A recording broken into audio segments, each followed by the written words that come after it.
Sempat ricuh di IGD RSUD Lahat, mahasiswi korban kecelakaan kini meninggal dunia, keluarga ikhlas. Faiza Az-Zahra, 18, meninggal dunia pada Kamis, 25 Desember 2025, setelah menjalani perawatan di kota Palembang.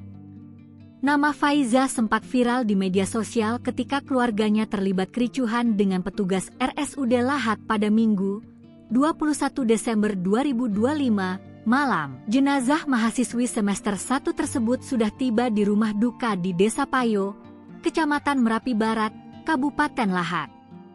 Isak tangis terdengar di rumah duka mengiringi kepergian korban ke tempat peristirahatan terakhir. Faiza sempat dibawa ke RSUD Lahat pasca kecelakaan.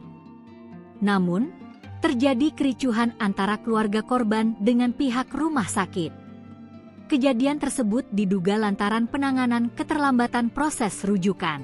Dari masalah pembuatan surat pernyataan hingga sopir mobil ambulans yang belum datang. Peristiwa itu kemudian viral di media sosial dan menuai berbagai reaksi dari masyarakat. Meski sempat diwarnai ketegangan, pihak keluarga Faiza kini sudah ikhlas akan kepergian sang mahasiswi. Ganda taruna yang merupakan paman korban mengatakan almarhumah adalah bungsu di keluarganya. Ia mengucap terima kasih atas dukungan masyarakat atas insiden yang sempat viral di media sosial. Ia berharap tidak ada kejadian serupa menimpa orang lain lagi.